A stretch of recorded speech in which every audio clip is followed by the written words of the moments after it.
ouvinte, seja bem-vindo ao meu canal. Eu sou o professor Pedro Ana Júnior e hoje a gente vai continuar a falar sobre as contribuições ao PIS e à COFINS, né, que são duas contribuições ao financiamento da Seguridade Social. Né? Na aula passada eu falei sobre as formas de apuração, que são cumulativo, não cumulativo, distribuição tributária monofásico e misto. Essa é uma classificação que eu adoto, e falei quais são as atividades e receitas que continuam a recolher o PIS/COFINS pelo regime da cumulatividade. E na aula de hoje eu vou falar sobre o regime cumulativo. Então, antes de mais nada, não esquece de se inscrever no meu canal, que é uma participação muito importante para a continuar desse projeto, e também não perca a oportunidade de adquirir o meu livro Curso de Imposto de Renda Pessoa Jurídica, tá? Que é o item exclusivo aqui do meu canal, e eu vou colocar o link da descrição, na descrição do vídeo, para você poder fazer a aquisição, que ele está no preço bastante promocional, praticamente com 50% do valor, tá? Então, e hoje, o que a gente vai estar falando nessa quarta videoaula? Vou falar do regime do PIS/COFINS cumulativo. Então, o que é o regime cumulativo? É aquele que você recolhe em cascata, ou seja, você não tem direito a crédito nenhum. Então, fez a operação, fez a venda da mercadoria, da prestação de serviço, oferiu o faturamento, você está sujeito a recolhimento dessas duas contribuições sociais. Tá? Quem são os contribuintes? Então, as pessoas jurídicas e direito privado, equiparadas pela legislação do imposto de renda, inclusive empresas públicas e entidades de economia mista. Qual que é o fato gerador? No caso do PIS, tem dois: oferimento de faturamento, ou seja, faturei mercadoria, vendi mercadoria, prestei serviço, eu estou sujeito à incidência do PIS/COFINS cumulativo.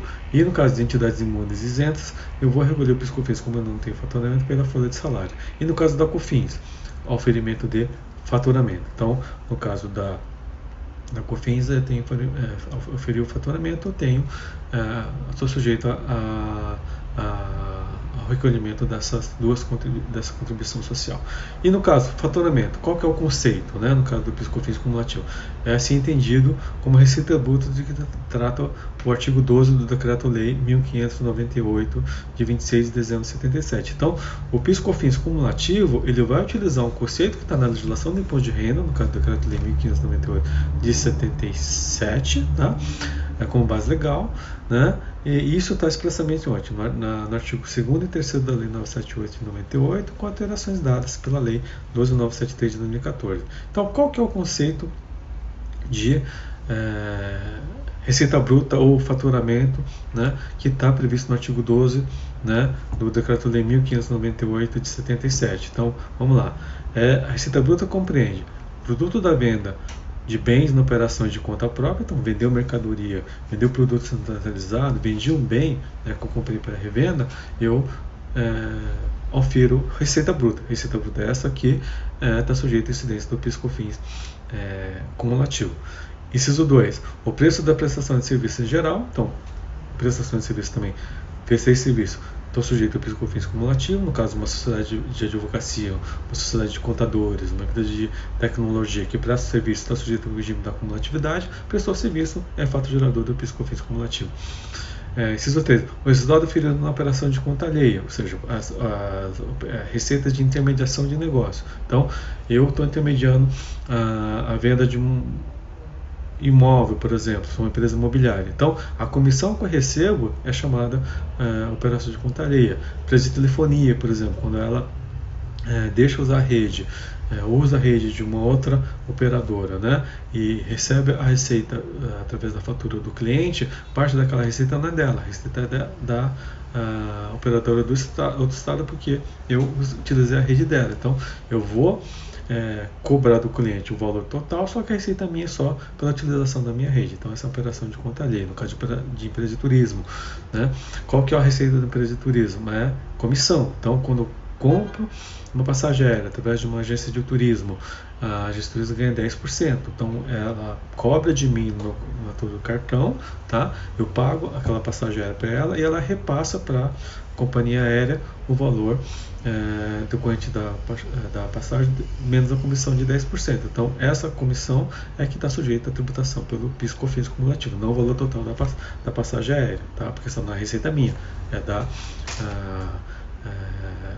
empresa de transporte aéreo, no caso uma TAM, uma Latam, uma Gol, né? Então, essa que a gente pode dar exemplo com operação de de operação de conta alheia. E, inciso 4, as receitas da atividade do objeto principal da pessoa jurídica não compreendido no inciso 1 a 3. Por quê, gente? Houve uma discussão muito grande. O conceito clássico de faturamento qual que é? Venda de mercadorias, prestação de serviço ou operação de conta alheia. Então, vamos imaginar um banco, né, que está sujeito ao regime cumulativo. Qual que é a prestação de serviço dela? É a taxa da cobrança pelo uso do pacote da conta corrente. A intermediação que ela tem, né, o spread financeiro que ela tem das operações, né, ela capta recurso e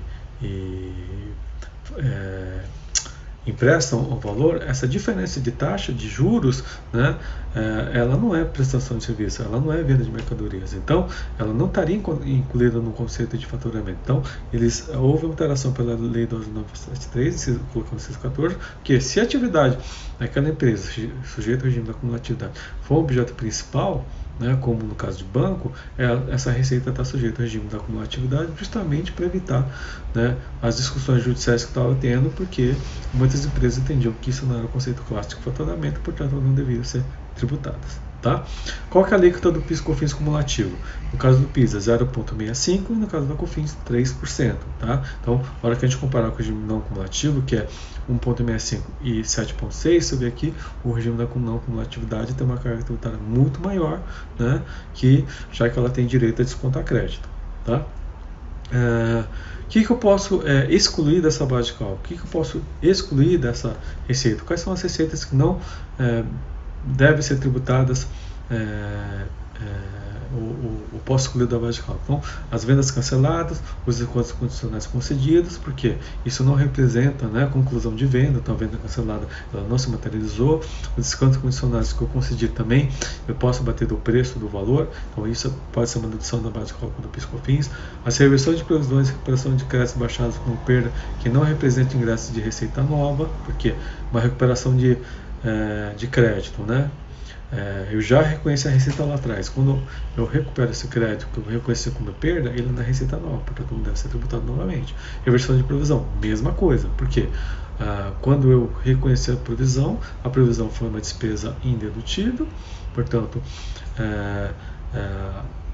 se ela não se materializar, essa reversão que seria uma receita não tributável. Então, né, por isso que ela não é tributada e não representa receita nova. O resultado positivo da equivalência patrimonial positiva e os lucros e dividendos recebidos no caso de investimento avaliado pelo custo de aquisição. Então, se você quiser saber um pouco mais do que é equivalência patrimonial e investimento avaliado sobre o custo, veja a aula de contabilidade sobre avaliação de investimento. Tá? As receitas decorrentes da venda de bem do ativo não circulante classificado como investimento imobilizado ou intangível, tá? Porque isso não faz parte da atividade principal da empresa, portanto é um resultado não operacional, portanto a receita decorrente dessa venda ela não é tributada pelo PIS/COFINS cumulativo, e a receita é reconhecida pela construção, recuperação, ampliação de melhoramentos de infraestrutura, cuja contrapartida seja ativo, intangível e representativo de direito de exploração no caso de contratos de concessão de serviço público. Então essa também é uma receita que não deve ser tributada pelo PIS/COFINS cumulativo. E tem também as principais receitas isentas, receitas essas que não devem ser tributadas. Por quê? Porque a Constituição Federal ela expressamente prevê que elas são receitas imunes, né? Ou seja, não seriam tributadas pelo PIS/COFINS cumulativo, que é, por exemplo, a exportação de mercadorias para o exterior. Então, quando eu fizer uma exportação de mercadoria para o exterior, essa receita, né, oferida pela exportação, ela é incentivada, portanto ela não é tributada pelo PIS/COFINS cumulativo. Serviço prestado da pessoa jurídica no estado exterior, cujo pagamento represente ingressos de divisa. Então, mesmo no caso da prestação de serviço, tá, para o exterior, tá, se esse valor não for não fechar a operação de câmbio aqui no Brasil, ela fechando o câmbio aqui no Brasil, cujo pagamento representa ingresso de divisa. Fechou o câmbio no Brasil, ou seja, o meu contratante pagou o serviço, fechou o câmbio, mandou pelo Banco Central, fechou o câmbio, então neste momento essa receita não vai ser tributada aqui no Brasil. E terceira opção, vendas realizadas pelo produtor, vendedores, empresas comerciais exportadoras, com específico de exportação para o exterior. Então, essas receitas, ela também não é tributada pelo PIS/COFINS não cumulativo. Então, o PIS/COFINS não cumulativo, basicamente, você vai tributar o quê? Faturamento. Vai tributar o quê? Receita bruta. Então, essa receita bruta, eu vou tributar pelo líquido 0,65% pelo PIS e 3% pela COFINS. Eu vou poder deduzir alguns valores, como venda cancelada, desconto incondicional, dividendo recebido, lucro distribuído ou resultado positivo de mudança patrimonial, e tem algumas receitas que não são tributadas expressamente, como receita de exportação de mercadoria, receita de prestação de serviço. Então, essa é a base de cálculo do PIS/COFINS não cumulativo. Tá, gente? Então, espero que vocês tenham gostado da aula de hoje. Se gostou, dá seu like, se inscreve no canal, compartilha, né, porque sua participação é muito importante para o desenvolvimento aqui desse projeto, para a gente dar continuidade e poder gravar novos vídeos. Próximo vídeo, na aula, eu vou começar a falar do regime da não cumulatividade, que daí eu vou estar falando em 2 ou 3 aulas, né, porque o tema é um pouquinho mais extenso, e espero você na próxima aula. Obrigado, gente. Até a próxima.